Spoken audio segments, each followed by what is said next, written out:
வணக்கம். வந்தார்கள் வென்றார்கள். எழுதியவர் கார்ட்டூனிஸ்ட் மதன். பாகம் 18 7ஆம் பகுதி. சகோதர போர். அதாவது ஷாஜஹான் உரைநடை, கவிதை, இசை, நாட்டியம், ஓவியம் மட்டும் இல்லை, வானியல், கணிதம், மருத்துவம் போன்ற எல்லா விஷயங்களும் சக்கரவர்த்தி ஷாஜஹானோட ஆட்சியில் ஒரு உன்னதமான நிலைக்கு கொண்டு செல்லப்பட்டது. கட்டடக்கலை பற்றி சொல்லவே வேணாம். எனவே தான் ஷாஜஹானோட ஆட்சி காலத்தை மொகலாயர்களோட பொற்காலம்னு வரலாற்று ஆய்வாளர்கள் வர்ணிக்கிறாங்க. இது ஒரு மிகைப்படுத்தப்பட்ட பெயர் சூட்டல் என்று குறிப்பிடுறவங்களும் இருக்காங்க. ஷாஜஹானோட ஆட்சியில் குறைகள் நிறையவே இருந்தது. ஆனால் தாஜ்மஹாலும் செங்கோட்டையும், ஒரு ஆர்ப்பாட்டமான ராஜ தர்பாரும், தகதகன்னு ஒளி வீசிய மயிலாசனமும் மற்ற குறைகளை எல்லாம் மறக்கடிச்சிருச்சு என்பது இவர்களோட வாதம். அப்படி பார்த்தா வரலாற்று மைதானத்தில் பிரவேசித்து வெளியேறிய எந்த ஒரு அரசன்தான் குற்றச்சாட்டுகள்லேருந்து தப்பிக்க முடியும். இந்திய மொழியில் இலக்கியம் கிடுகிடுன்னு வளர்ச்சி கண்டது ஷாஜஹானோட காலத்தில் தான். பாதுஷா பிரமாதமாக இந்தியில் உரையாடுவார். அந்த மொழி கவிஞர்கள்கிட்ட பெருமதிப்பு கொண்டிருந்தார் இவர். சுந்தர் தாஸ், சிந்தாமணி, கவீந்திர ஆச்சாரியா போன்ற கவிஞர்கள் சக்கரவர்த்தியால் பெரிதும் ஊக்குவிக்கப்பட்டாங்க. ஜெகநாத் என்னும் இந்துஸ்தானி இசைக்கலைஞருக்கு மகாகவிரா என்ற பட்டமும் ஷாஜஹான் தர்பாரில் வழங்கப்பட்டது. பெரும்பான்மையான இந்துக்கள் வசிக்கும் இடங்களில் பசுக்களை கொல்லக்கூடாதுன்னு ஒரு ஆணை பிறப்பிச்சார் ஷாஜஹான். ஒரு புறம் இந்துக்களோட இலக்கியம், கவித்திறன் போன்றவற்றுக்கு மதிப்பும் அங்கீகாரமும் தந்தாலும், இன்னொரு பக்கம் இந்துக்களுக்கு பல விதங்களில் சிரமங்களை ஏற்படுத்தினார் ஷாஜஹான். அவர் என்ன சொன்னார்னா, முஸ்லீம்கள் அணிகிற பாணியில் எந்த உடைகளையும் ஆபரணங்களையும் இந்துக்கள் அணியக்கூடாது, பொது இடங்களில் மது அருந்தக்கூடாது, முஸ்லீம்களை பணியாட்களாய் யாரும் வச்சுக்கக்கூடாது போன்ற ஷாஜஹானோட சட்டங்கள் அக்பர் காலத்திலிருந்தே கொஞ்சம் நிம்மதியான வாழ்க்கையை அனுபவித்து வந்த இந்துக்களிடையே ஒரு சலசலப்பை ஏற்படுத்துச்சு. அக்பரோட ஆட்சி புரிந்த பொழுது அவருக்கு தரப்பட்ட சுதந்திரத்தை பயன்படுத்தி கொண்டு நிறைய இந்துக்கள் ஏராளமான கோயில்கள்லாம் கட்ட துவங்கியிருந்தாங்க. புதிதாக கட்டப்பட்ட இந்து கோயில்கள் இடிக்கப்படணும்னு ஒரு நாள் ஒட்டுமொத்தமாக ஆணையிட்டார் ஷாஜஹான். இந்த திடீர் நடவடிக்கைக்கு குறிப்பான காரணம் புரியாமல் வரலாற்று ஆசிரியர்கள் இன்னைக்கும் விழிக்கிறாங்க. உதாரணமாக காசியில் மட்டும் பாதுஷாவோட ஆணையின் பேரில் 63 இந்து கோயில்கள் இடிக்கப்பட்டது. இந்துக்களோட வெறுப்பை சம்பாதித்து தந்த இந்த நடவடிக்கைகளுக்கு நிச்சயமாக மூத்த மகன் தாரா ஷிகோ காரணமாக இருந்திருக்க முடியாது. தாரா பற்றியும் நம்ம கொஞ்சம் சொல்லணும். இந்து, இஸ்லாமிய, கிறிஸ்துவ மதங்களை பற்றிய புத்தகங்களை எல்லாம் கரைத்து குடித்து அறிஞர்னு போற்றப்பட்டவர் தான் இந்த தாரா. இந்து, இஸ்லாம் மதங்களை ஒப்பிட்டு சங்கமிக்கும் இரு கடல்கள் என்ற தலைப்பில் பெரிய புத்தகம் ஒன்றையும் எழுதியிருக்காரு இவர். வேதாந்தம், உபனிஷத்துக்கள், பைபிள் எல்லாம் தாராவுக்கு அத்துப்படி. அதர்வண வேதத்தையும் 52 உபனிஷத்துக்களையும் பாரசீகத்தில் தன் மேற்பார்வையில் மொழிபெயர்க்க செய்தார் இந்த மூத்த இளவரசர். அக்பருக்கும் தாராவுக்கும் ஒரு வித்தியாசம் இருந்தது. அக்பரை போல ஒரு புதிய மதத்தை துவக்க முற்படலை தாரா. எல்லா மதங்களுமே மேன்மையானவை என்பதில் முழு நம்பிக்கை கொண்டிருந்தார் இவர். எல்லா மதங்களையும் சேர்ந்த அறிஞர்களும் அன்றாட இளவரசரை சந்தித்து உஷ்ணம் கலக்காமல் கருத்துக்களை பகிர்ந்துக்கிட்டாங்க. அதே சமயம் அடிப்படையில் இஸ்லாமியராகவே வாழ்ந்தார் தாரா ஷிகோன்றதையும் நம்ம ஒப்புக்கணும். தாரா ஷிகோவோட வாழ்க்கையை விவரமாக எழுதியிருக்க காணுங்கோன்ற வரலாற்று ஆசிரியர், இந்தியாவில் மத ஒற்றுமையை நிலைநிறுத்த நினைப்பவர்கள் வேற ஒன்றும் பண்ண வேண்டாம், தாரா ஷிகோ ஆரம்பித்து வைத்த இடத்துல இருந்து பணியை துவங்கினா போதுன்றாரு. ஷாஜஹான் மிகவும் செல்லம் கொடுத்து மூத்த மகனை அவரோடையே அரண்மனையில் வச்சுக்கிட்டது ஒரு பெரும் தவறாக போயிடுச்சு. இதனால் தேவையான போர் அனுபவம் தாராக்கு இல்லாமல் போயிடுச்சு. தவிர ஏராளமான புத்தகங்களை படித்ததால் இளவரசருக்கு கொஞ்சம் கர்வமும் சேர்ந்தது. சில சமயங்களில் வயது முதிர்ந்த அறிஞர்களை கூட மட்டம் தட்டி பேசினார் தாரா. புத்தகங்களை தாண்டிய ஒரு உலகம் இருக்குன்றதை அவர் புரிந்து கொள்ள தவறினார். கடைசியில் ஷாஜஹானோட அன்புக்கு பாத்திரமான இந்த மூத்த மகன் வீழ்ச்சியை அவரோட எண்ணிலடங்காத புத்தகங்கள்லாம் பரிதாபமாக பார்த்துக்கிட்டு இருந்தது. சக்கரவர்த்தி ஷாஜஹானுக்கு உடல்நல குறைவு என்று சென்ற அத்தியாயத்தில் நம்ம சொல்லிட்டு சம்பிரதாயமாக கூட நம்ம விசாரிக்காமல் இருந்தால் எப்படி? உடல்நல மிகவும் பாதிக்கப்பட்டு 3 நாட்கள் சிறுநீர் கழிக்க முடியாமல் தவித்தாலும் நல்ல காலமாக பிற்பாடு நிகழ்ந்தேறிய சம்பவங்கள் எல்லாம் பார்த்தா கெட்ட காலம்னு தான் சொல்ல தோன்றுகிறது. ஷாஜஹான் பழிச்சு கொண்டார். மன்னரோட உடல்நலம் இப்படி திடீர்னு பாதிக்கப்பட்டதுக்கு பல காரணங்கள் அப்போ டெல்லியில் கிசுகிசுக்கப்பட்டது. அந்த புறத்தில் தன்னோட ஆண்மையை சற்று அதிகபட்சம் நிலைநிறுத்த காட்ட விரும்பிய அரசர், அதாவது மூத்த மகனுக்கு அப்பவே வயசு 40, ஏதேதோ லேகியங்கள்லாம் விழுங்கி வைக்க கடைசியில் சக்கரவர்த்தியோட சிறுநீர் போகும் வழித்தடம் அடைச்சிக்கிட்டு விபரீதத்துக்கு வழிவகுத்து விட்டது என்பதும் கிசுகிசுக்கப்பட்ட காரணங்களில் ஒன்று. இதைத் தொடர்ந்து ஷாஜஹான் தாராவிடம் தற்காலிகமாக நிர்வாக பொறுப்பை தந்துட்டு ஆக்ராவுக்கு இடம் மாறி ஓய்வெடுத்து கொண்டார். பாதுஷா பற்றிய இந்த செய்திகள் மற்ற மகன்களுக்கு எட்டலை. தேவையில்லை என்று கருதினார் தாரா. இந்த அலட்சியமே மற்றவர்களை உசுப்பிவிட காரணமாக போயிடுச்சு. அரசர் அமரராகிவிட்ட தகவலை அண்ணன் மறைக்கிறாருன்னு முடிவு கட்டிய மற்ற சகோதரர்கள் கலவரத்தில் ஆழ கலகம் வெடித்தது.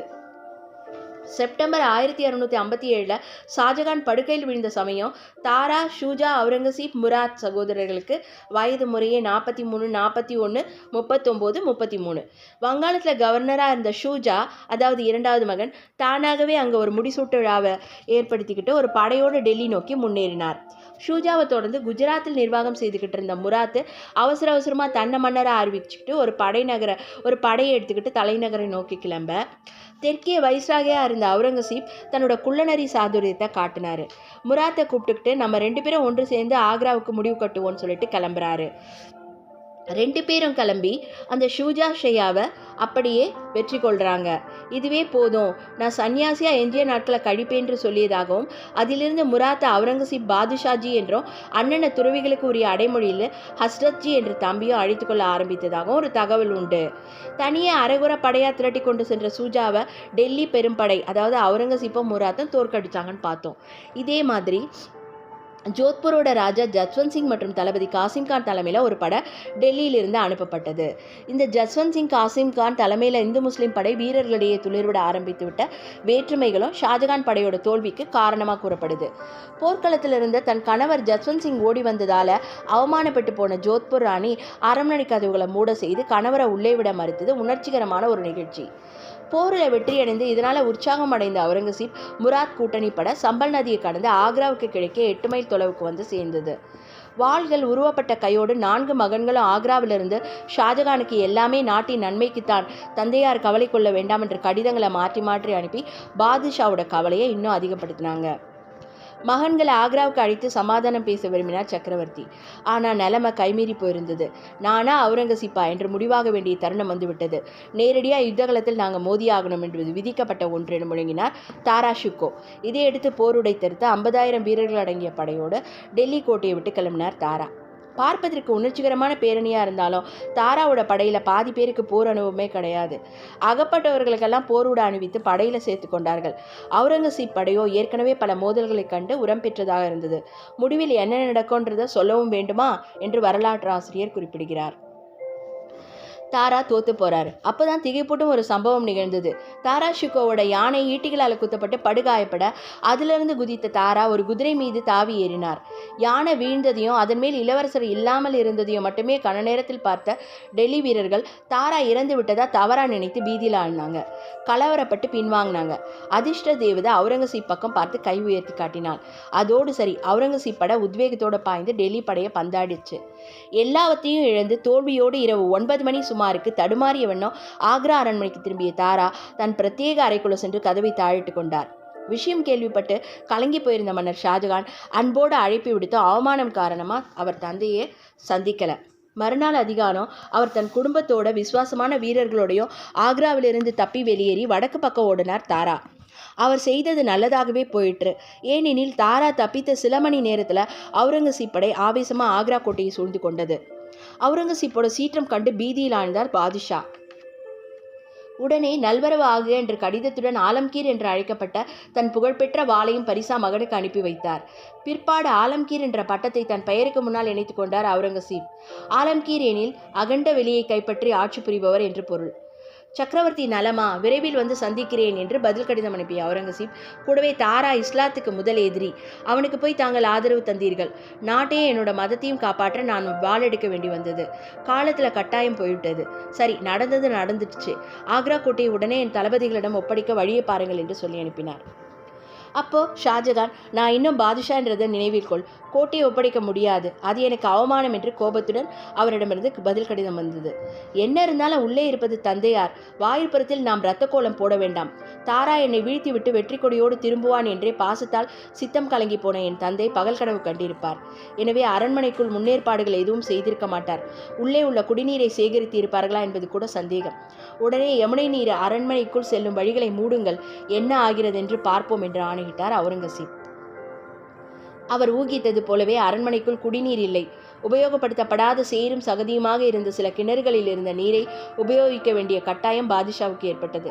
தாகத்தால் தவித்து கலங்கி போன ஷாஜகான் நாற்றம் எடுத்த அந்த நீரை அருவருப்புடன் குடிக்க வேண்டி வந்தது. 3 நாட்களுக்கு மேல் இந்த கொடுமையான அனுபவத்தை தாங்க முடியவில்லை ஷாஜகானால். இந்துக்களிடையே இறந்தவர்களுக்கு கூட குடிநீர் தரும் சம்பிரதாயம் உண்டு.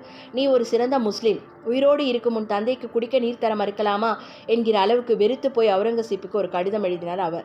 யார் சிறந்த முஸ்லிம் என்பதை எல்லாம் முடிவு செய்யும் அருகதை உங்களுக்கு கிடையாது என்று பதில் போனது அவுரங்கசீப்பிடமிருந்து. ஒரு வழியாக தந்தை மகன் உறவையெல்லாம் கடந்த கொடுமையான நிலை உருவாகிவிட்டதை புரிந்து கொண்ட ஷாஜகான் தவிர்க்க முடியாமல் தலைவணங்க வேண்டி வந்தது.